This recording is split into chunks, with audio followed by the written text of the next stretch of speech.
So this path of behavioral intelligence that we're on and trying to set the stage for us to be that leader of behavioral intelligence globally has come through many of years of practicing communications, practicing leadership, practicing development opportunities, and through a lot of study and research. So my background, my master's is in communication, and I love communication. I absolutely am passionate about it.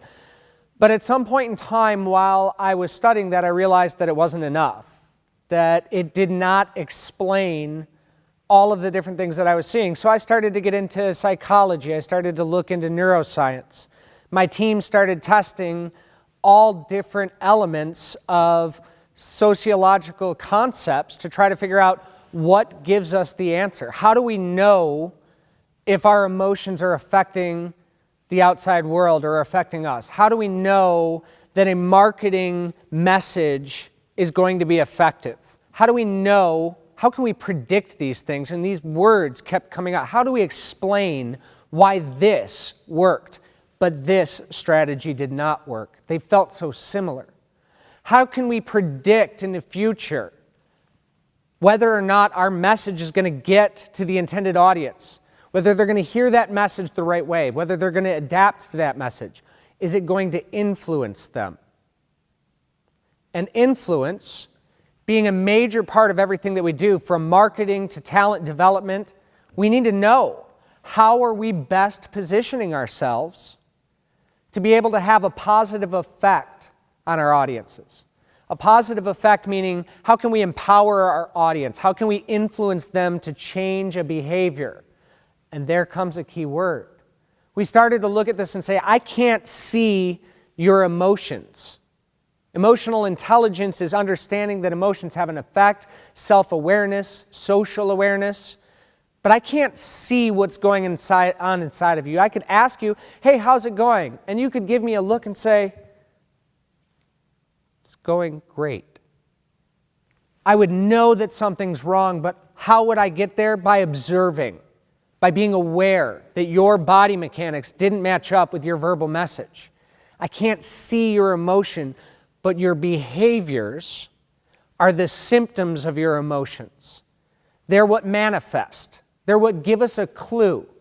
So one of the things that we teach in behavioral intelligence is awareness and observation skills, listening skills, dynamic listening, being able to hear what's not being said as much as you can hear the words that are being said. It's being able to look and see not just the physical message that they want you to see, but what is the underlying messages that are the symptoms of their emotions? What are their behaviors? All of us have been in that situation where we've looked at a spouse, a partner, a friend, a colleague, a boss, and gone, what in the hell encouraged you to take on that behavior? Why did you do that? Well, what if we could come up with the answer? And in our process of behavioral intelligence, we seek to explain, we seek to predict, we seek to influence, and really importantly, as part of all of that, we seek to control our own behaviors.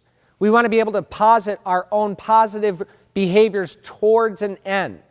Because if you get angry and then I get angry, and then you get angry and I get angry, and then you get angry and I get angrier, that's going to lead to more conflict. Our company's brought in all the time to manage conflict, to mediate it, to understand it, because we have to be able to explain what is causing these conflicts. We have to be able to predict how those conflicts are going to manifest in the future. We have to put in an intervention that's influential, that's going to have an effect of changing the way that the people are going to behave and interact with each other. And we're going to have to teach them how to control their responses. If they're not able to control their responses by simple techniques many times, one of the things we love to say at the beginning of our trainings is when you walk out of here, you will not be the same. You're going to see things differently. The awareness, the observation, you're going to look at the world in a different way. You'll understand something because our team took the time to develop a concept that incorporates social psychology, that incorporates neuroscience, that incorporates communication practices. You're going to walk out with literally 10 years of research and knowledge and application with some unique tools in an hour, in 4 hours, in 8 hours. That's the power of behavioral intelligence, is once you see it, once you learn it, once you get it, you can't unsee it. Once you understand that somebody's body mechanics mean a certain thing, you're going to be watching for it. It's like when you go to buy a new car and you love that car, whatever it is, and then all of a sudden you see it all over the road.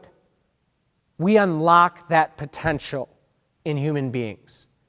And that's one of the major powers of behavioral intelligence. Once you get it, you get it. And it'll change the way you lead, it'll change the way you communicate, and it'll change the way the world operates, because you will have more control. Thank you very much.